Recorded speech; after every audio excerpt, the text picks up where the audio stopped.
bismillaahi araxmaani iraxiim kusoo dhawaada jaalka maalmaha waxaan idiin soo gudbinaynaa qiso aada u xiiso badan.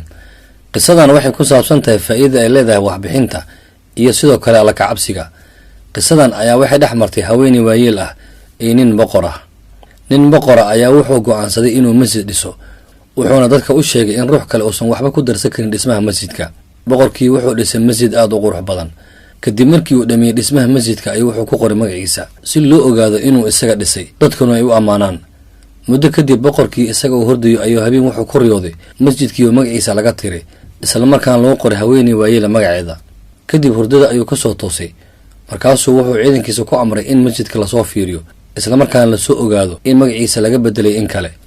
ciidankii markii ay tageen waxay arkeen magacii boqorka oo ku qoran meesha. kadib way u yimaadeen waxayna ku yidhaahdeen, waxaad ku riyootay waxba kama jiraan, magacaaga ayaa ku qoran masjidka. habeenkii labaad boqorkii markii uu hurday ayuu mar kale wuxuu ku riyooday magaciisa oo laga fujiyey meesha, magac haweeneyna lagu dhejiyey.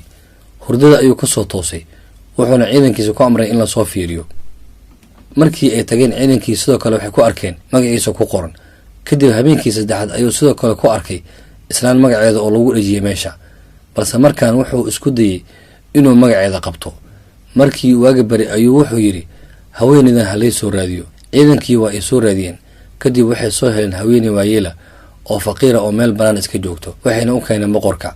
haweeneydii markii boqorka aragtay aad ayay u naxday, waxayna tiri, maanta maxaa halkan lay keenay? boqorkii wuxuu ku yidhi haweeneydii, masjidkan dhismihiisa wax miyaad ku darsatay? waxay tiri, maya, aniga waxaan ahay qof maskiin ah oo faqiira, waxna ma haysto. waxaana ogaa inaad amar ku bixisay inuusan qof kale waxba kugu darsan karin. kadib wuxuu yidhi boqorkii, alla ayaan kugu dhaariyay, maxaa samaysay ii sheeg. waxay tiri, waxba ma aanan samaynin, balse maalin aniga oo waddada maraya ayaan waxaan arkay faras ka mid a fardaha alaabta lagu soo qaado oo geed ku xiran, aadna u haraadsan. waxaana agteeda yaalla weel ay biyo ku jiraan, mana awoodo inuu cabo biyaha meesha yaallo. biyihii ayaan u soo dhoweeyey, kadibna sida ayuu ku cabay.